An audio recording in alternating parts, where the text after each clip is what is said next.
Good evening and welcome to the Explorers Club. I'm Darrell Hawk, and I'm very excited to have as my guests this evening Angela Fisher and Carol Beckwith, world-renowned photographers and explorers who have documented the African continent for over 30 years now. Angela and Carol, thank you for being here this evening. Thank you for having us. Thank you, Darrell. It's lovely to be here. Well, we're in for quite a night tonight. We're really excited to see your latest photographs. Tell us a little bit how you first met and how this project evolved. Carol, you want to start with that? Sure. Well, Angela and I first met in Africa in 1978 in Kenya. And I think I'd like Angela to start the story. It's actually a very interesting story and a very familiar one. Carol was finishing her book on the Maasai on the border of Kenya and Tanzania, and it was in 1978. And her father came from America to give her a birthday present, and the present turned out to be a hot air balloon flight across Maasai land so she could look at the herds and the Maasai warriors. And the pilot turned out to be my brother Simon. Oh. And both Simon and Carol were very young, dynamic, and attractive, and at 1,000 feet high in the air, Simon looked very closely into Carol's eyes and said, "You know, there's something I'd really love to tell you." My heart was beating wildly. And then continuing to look in her eye, he said, "You know, I'd really love you to meet my sister." And my heart sank. Oh. But it is a funny story, and the serious note behind it is that Simon realized the great potential friendship between Carol and I, and when the balloon landed, he wrote a very serious letter to me, being enthusiastic about Carol, and also writing at the bottom of the letter, "You know, I'd love you to promise me something. I want you to tell me when you meet Carol and exactly how that meeting goes." And Angela and I finally met in Nairobi 1 year later. And Simon was really right. We were kindred spirits with a shared love for the traditional cultures of Africa and a passion for the nomadic way of life. And within the first week of meeting, we shared a dream. We envisioned that one day we would create a comprehensive visual record of the most powerful ceremonies that move African people through life from birth to death. We were aware even then, 30 years ago, that these ceremonies were beginning to disappear and felt that urgency to record them before it was too late. Today, we realize that over 40% of what we've photographed no longer exists. That's very disturbing. Well, being a photographer myself, I certainly understand your urgency and can very much relate to what you're saying. And what a remarkable story it's been. You've documented over 40 different cultures and countries, 150 tribes, and you've covered over 270,000 miles. And you've got a long way to go. We do. Well, what are some of the most important lessons that you think you've learned from African tribes? Carol? Oh, well, one thing that we've learned is the value of reciprocity. In other words, what you take, you give back. And at the end of each visit, we would try to give something meaningful back to the community, such as a well or a school or a small clinic, as a way of saying thank you for their generosity in sharing their rich traditional cultures with us. And our vision is to find a home for the archive that we've created over the past 35 years, which consists of 150 cultures and over 500,000 images, hundreds of hours of video films, illustrated journals, exhibitions that are present in storage. And we feel that this would be a way of giving back to the world the very rich cultural heritage that we've had the honor of being able to record. Well, you're certainly giving back in many ways, but what about some of the most important lessons that you've learned from the tribes themselves, as far as their way of life and how they're so successful in so many ways that maybe we as Americans here can maybe learn from? I think we have learned a lot from being in Africa over the last 30 years, and some of the things you realize is that messages and values that are held in African ancient cultures have a lot to offer to us. And what has been wonderful for us is enjoying their sense of community, their sense of belonging to a community, and also including elders in that community who share their wisdom and their experiences from life. And another thing is the very detailed rituals that happen at each stage of life with African communities. In Africa, you never pass from childhood into young warriorhood or young girlhood without passing through an initiation ceremony. And in that ceremony, you're taught everything that you could ever acquire to know for the next period. How do you behave? What is expected of you? And I think that's one of the big things that we're starting to lose in the Western world. And one of the things that is extremely important for people to understand where they're going and what are the things that are required from being a human being. And sometimes those boundaries that you give human beings actually make them feel very content and fulfilled and give people a sense of belonging that I think in our world a lot of people miss. I tend to agree. I think we're all curious to know how the whole process falls into place, where you get on a plane and you land at an airport in Africa, and then what happens next? How do you get into these remote areas with these tribes, and how do you feel safe all the time? Well, it's different in every single circumstance. Whether you're going to get into the tribe by four-wheeled vehicle, whether you're going by camel caravan, mule train, sailing dhow, but basically you land in a capital and you spend as little time as possible focusing on getting through the red tape bureaucracy of getting out of the capital and avoiding, if possible, as much of the required permits, which Sure. really don't make any difference when you get into the remote corner of the bush. There are two of us. We usually try to find a translator, and if we're spending more than 6 months with a group, we really try hard to learn the language. But without a translator, or with a translator, we're still learning 50 words of every language so that we can greet people and express our appreciation. You get to the group of people. So you're either in a vehicle and you sometimes have a driver, or in the past we would drive our own little Suzuki Jeeps in, or you go by mule train, or however. And when you arrive, you adopt African time. You sit with the chief under an acacia tree. You get to know the family. You don't pull out your cameras. You bring gifts of greeting, like tea and sugar and fishing hooks and little, needles and threads, whatever people might need, just as a sort of way of saying, we're here and we're delighted to be here, and here's just a little initial show of our So you may spend appreciation. a week before you even start taking any pictures at all. Exactly, because you want to develop friendship and trust Sure. before you begin to record, and you want to record life without people being self-conscious or posing. Right. If we can become invisible and friends at the same time. There's also a very interesting challenge about being women. Angela? We actually feel we're extremely lucky to be women because as you go in to a village, as Carol was explaining, you normally come in and you greet a chief. And that's important because you have to come in on an official level. And after sitting with the chief for a considerable amount of time, you meet a chief's family, and then you meet the community. And all of this takes considerable time. At the end of this, you're actually considered a guest of the chief. So when one is recording ceremonies in Africa, you're given a rather exclusive position in male ceremonies because you're the chief's guest and you get invited to all the male ceremonies that there are.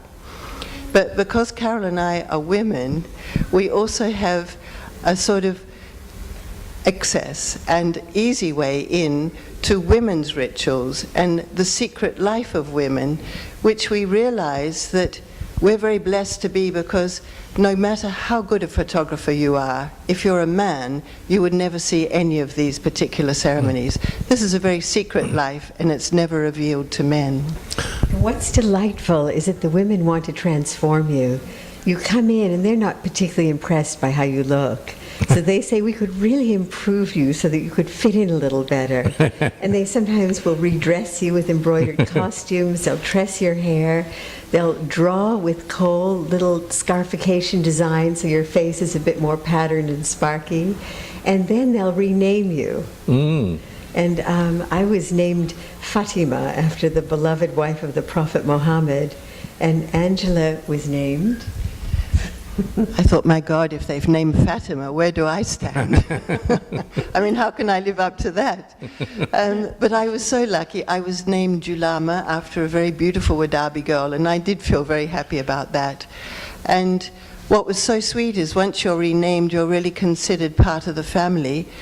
And once you're considered part of a family, every time there's a ceremony in that particular group of people, they will try to find you. And we've received amazing messages from all over the world, sometimes brought into a tiny little telephone booth in the middle of a desert by a camel that's been ridden for 2 days, telling us that there's going to be an amazing Garawal ceremony, which is an all-male beauty and charm contest amongst the Wadabi people of Niger, which is on the border of the Sahara Desert.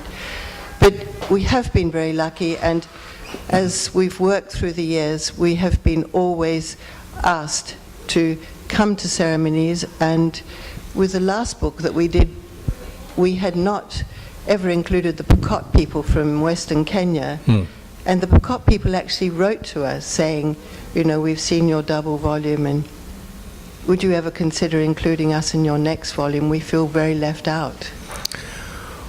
Well, Carol, out of the 150 tribes you've encountered so far, is there one tribe that maybe you would relate to the most? There are probably at least 10, 10. But I'd say the number one of the 10 would be the Wadabe nomads of Niger, with whom I spent 2 years living, and then Angela and I have returned together at least 20 times. This is a group of nomads that live in the Sahel. The elders say that we live in isolation. When anyone comes after us, we fly to the next tree, leaving no trace of our passage. So they've maintained all of their traditional values quite intact, as well as their ceremonial life. And as Angela was mentioning, one of the most delightful features of the Wadabe is that each year, about 1,000 men gather together in the Sahel, in the desert, for an all-male beauty and charm competition, which is a series of competitive dancers which the women will judge, picking out their boyfriends, husbands, and lovers. Wow. And it's a very beautiful dance. The men present themselves in long lines, you know, showing off their lithe bodies. They show off their eyes and their teeth by changing their expressions every 10 or 20 seconds. And they say that if a man can hold one eye still and roll the other in and out, he's irresistible to his female judges. Well, it sounds like a photographer's paradise. Definitely. What country was that? It's in Niger, which is a landlocked country in West Africa. Oh, Niger, yes, of course. I have to add something here. This is a little personal note, but we've been going to visit the Wadabe for a period of 24 years. And our first trip into the Wadabe, we met wonderful Chief Macau, who became a very, very close friend of ours. And on the last trip we did to the Wadabe about 4 years ago, Macau came up to me and he said, Julama, I think I'm falling in love with Fatima. And I thought, oh my goodness, isn't this tender? And he said, I'd like to take you away for a while, and I want to discuss writing a letter to Fatima's father. And I'd like to ask her how many camels he requires for her hand in marriage. So I helped Macau write this letter. We posted it to Carol's father, and an answer came back. My father wrote back 9. 9. Well, seems like a good number. Well, I think it was estimated as being rather low. I was a cheap date. And how long ago was that? Well, that was 4 years ago, and well, Carol still seems to be with us, but I think Macau considers her his very special second wife, although the marriage isn't quite the usual second wife marriage of Wadabi. Carol does come and go. What's really lovely is that when we first met the Wadabi, there was no way to stay in touch. They were solidly in the Sahel, in the desert. Right. And you didn't ever know where to find them. But in the last 25 years, cell phones have come into existence. And from the highest sand dune, they're now able, some of the Wadabi, to actually make calls abroad. And every once in a while, I get a call completely in Fulfulde, the language of the Wadabe, from Macau, just making sure that my heart is still beating in his direction. Well, that was one of the questions I was going to ask, is that we picture going into these tribal areas and with no technology at all once you enter the places of habitat, but are they connected to the outside world? They do have cell phones and cell phones laptops, have really come computers? into Africa in a big way. I suppose the biggest transition in Africa has been in the last maybe 4 or 5 years, and cell phones are now getting into quite remote corners of Africa, and people are in touch with the outside world. But there are still some very remote corners in Africa, and there's still corners of Africa where people really know very little about the outside world. And one of these areas is in southwest Ethiopia, which is really like one of the last remaining pockets of ancient Africa. And we visited a group of people called the Sorma, who are the cover of our latest book. This is a book called Painted Bodies, which we've been compiling for, say, the last 10 years. But when we worked with the Sorma, featured on the cover here, they are the greatest body painters in Africa. And they still paint the body in a way with chalk and water. They paint the body with absolutely no inhibitions and no restrictions and no taboos around the naked body. They have no idea what other people feel about the naked body, and the Sorma find every part of the body equal and potentially able to be painted. And when we rode in to see the Sorma for the first visit, we did so on a mule train of 15 animals over 10,000-foot mountains for 3 days. And we were dropped there for 5 weeks, and we lived with the Sorma. And there was only one Sorma person who spoke Amharic, which is the lingua franca of Ethiopia. And few of them had ever seen people from northern Ethiopia, let alone people from the outside world. So there are very remote corners still left. Well, Carol, how do you feel about technology infiltrating these remote and pristine areas? Does it disturb you in any way, or are you open to it now? We're open to it, and we're always open to adaptation into the 21st century if it's done very positively and sensitively. But often it isn't.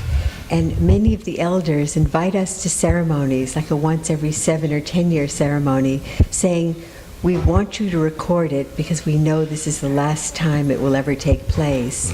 Our children are not interested in maintaining this tradition. They want to go into the cities, they want computers and cell phones, and they want cars, and they want to live in houses, and they want to look like everyone else.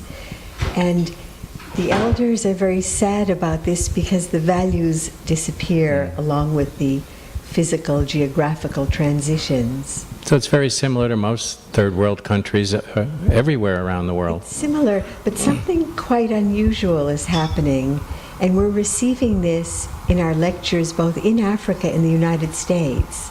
And that is, second generation young Africans are coming up to us. In other words, the children of those sons and daughters who went into the city are coming up and saying, we really want to know who our grandparents were. We want to know what they did. We want you to teach us how to record that way of life, even if it's in the form of interviews with our the eldest of the elders of the community.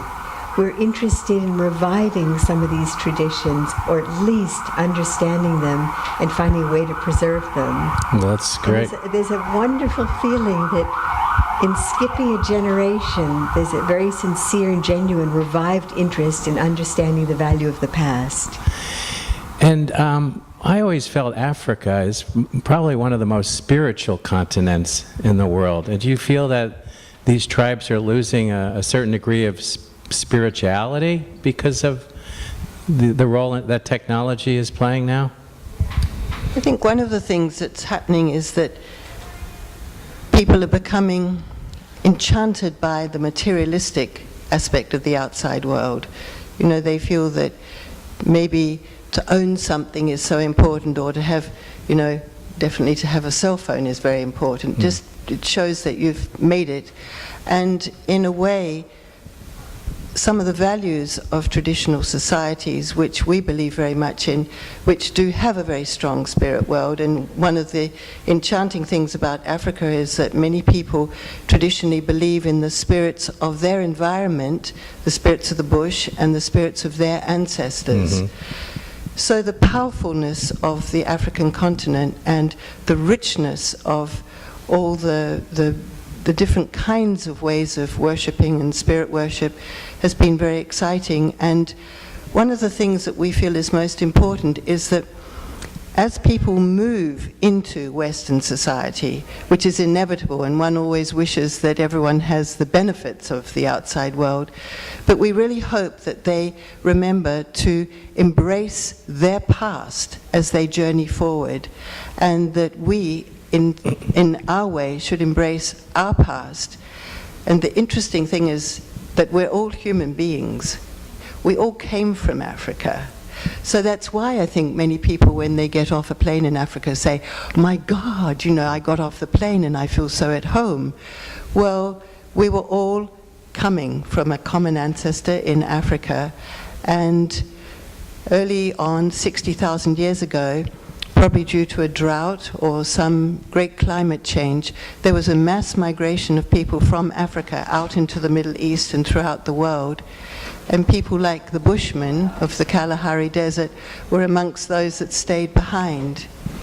So in a way, Africa's ancient culture is our culture, and Africa's spiritual belief systems are also, in a way, our spiritual belief systems. And we feel that the archive that we've created is really important, not just for Africa, but it's important for the history of humankind as a whole.